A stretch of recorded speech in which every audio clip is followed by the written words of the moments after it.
if you haven't heard about Anchor, it's the easiest way to make a podcast. Let me tell you about it. It's free, which is amazing. And there are these really cool creation tools that allow you to record and edit your podcast right from your phone or your computer.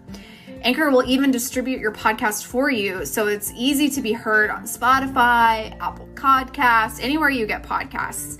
And you get to make money with no minimum listenership, which is really cool. It's everything you need to make a podcast all in one place. Download the free Anchor app or go to anchor.fm to get started right away. Yoga teachers, mindfulness leaders, and energy workers, are you ready to stop side hustling and start making an income doing what you love? Welcome to the Marketing Off the Mat podcast. Every Tuesday and Thursday, we'll dive into conversations with successful creatives in wellness, business, marketing, and more to uncover practical methods to take you from A to B and have some fun along the way. My name is Jessica Cross, and I'm so excited to be here with you. Let's dive in. Hey there, welcome back. This is another episode of Marketing Off the Mat. I'm Jessica Cross, and I hope you're doing awesome today. I have a quick episode for you, and this is something that I have been working with over the years since I started teaching classes and started offering one-to-one sessions, group sessions, etc. So it's big. 4 signs that you're overworking yourself and undercharging.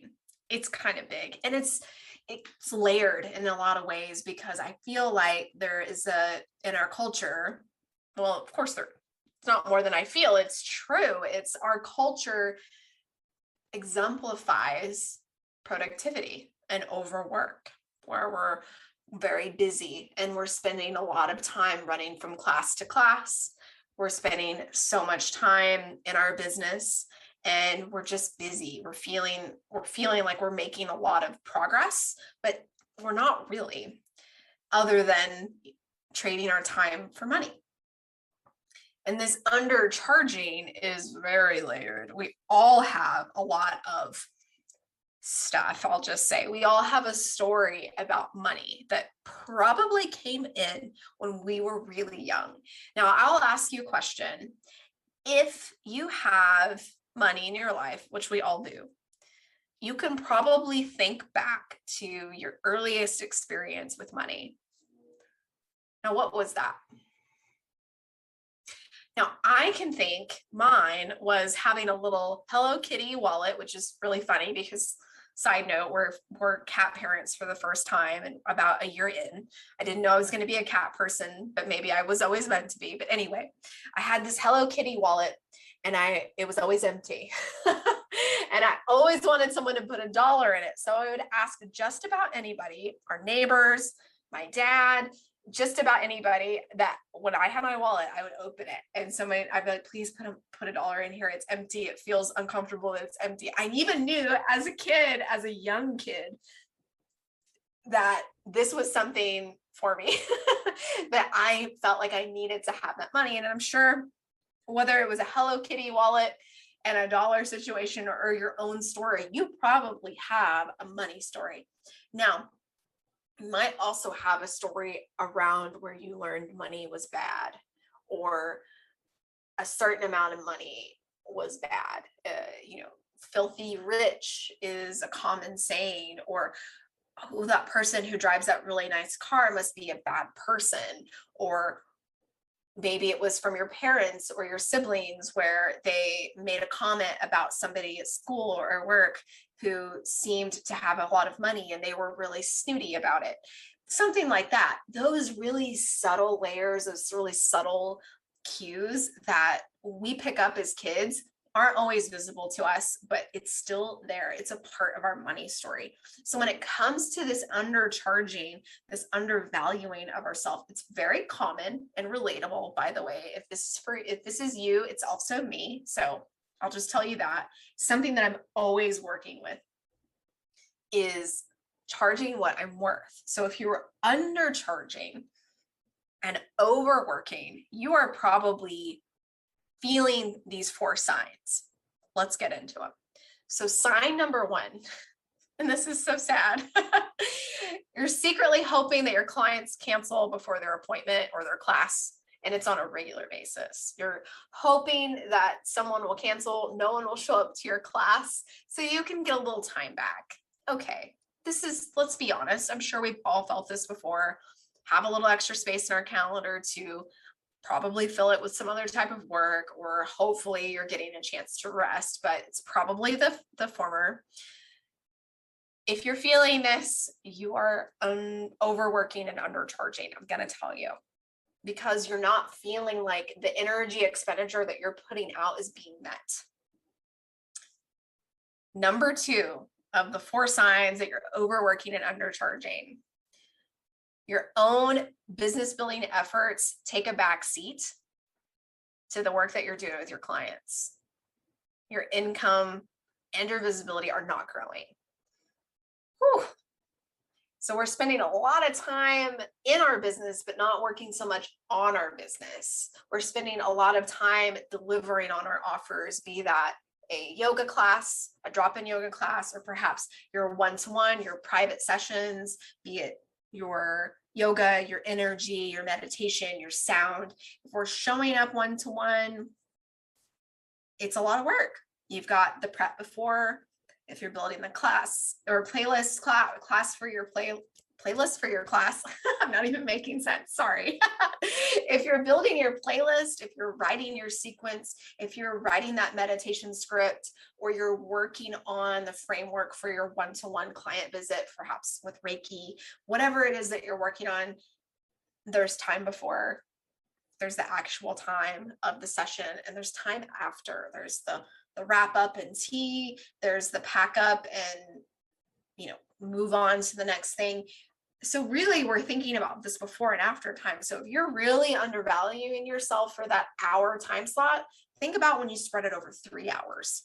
That's a lot. That's a lot of time for not very much money. So if you're business building, your marketing, your social media, your engagement aspects of your business are suffering because you're spending so much time with your clients, with your students, you're probably overworking and undercharging. Okay. Next one, number 3, you regularly feel behind. Oh, I feel this so much. I really, really do.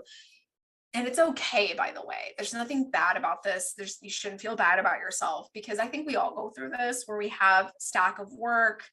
Our work is not equal to the amount of time that we have to deliver. And it's common. If it's happening to you a lot, you want to look at this a little bit more clearly. You want to take some more time to step back and say, okay, am I overworking and not getting paid for the work that I'm providing? Because I'm always feeling behind on the other things in my life that this amount of money I'm being paid for this session or this class is expanding to cover. So I'll offer that to you one more time. You regularly feel behind, and that's one of the signs of overworking and undercharging. Okay. The last sign is you usually just have enough money to get by, and you regularly feel burnt out. It's really tough because you're supposed to be inspiring others. You're supposed to be lifting other humans up with your work. And you're secretly wishing that you had a little bit more support, that your bills were more comfortably paid, and you had some money to take a day off and go down to the pool and read a book. And you didn't have to feel like, I actually need to not only teach my classes, but I need to sub. And yes, I'm going to take that private lesson that day too, because you're trying to make ends meet and you're just feeling burnt out. Oh, this one's tough. So if you're feeling this, I will challenge you to take a look. If you're feeling any of these signs, you're feeling overworked, you're probably undercharging. Take some time to get really clear about who you serve and why you serve them. And this is something I talk about a lot. I feel like I repeat myself on this one a lot. But if you are, let's say, teaching a ton of public drop-in classes and you're not feeling like you are filled up, serving from your most true place, and B, that you're paid accurately and aptly for the energy expenditure that you're putting out, you might want to revisit your business model. Maybe it is you use your public classes and your one-to-one sessions as a funnel or a filter into your bigger offerings. And if you're like, I don't have bigger offerings, that's okay. Don't even worry about it. The fact that you're like, I don't have that yet is the first key. It's all about figuring out where you want to go, why you want to go there, and who you're taking with you. Okay. So if this is work that you're interested in, you've come to the right place. I will be talking and continue to talk about this on the podcast. I also offer one-to-one sessions, and I have some other really cool things coming up in the works that I'm not going to reveal just yet. But if you're curious, DM me at jessicacross.co on Instagram. I'll give you a little heads up on it, and that way you can be the first to sign up. But if you're overworking and undercharging, I just want to say you're not a bad person. You are doing the very best that you can. Take some time for you. Take some time to journal about these 3 things or these 4 signs. See where you can get a bit more clear and intentional. And that might mean saying no sometimes. And that's okay. Okay.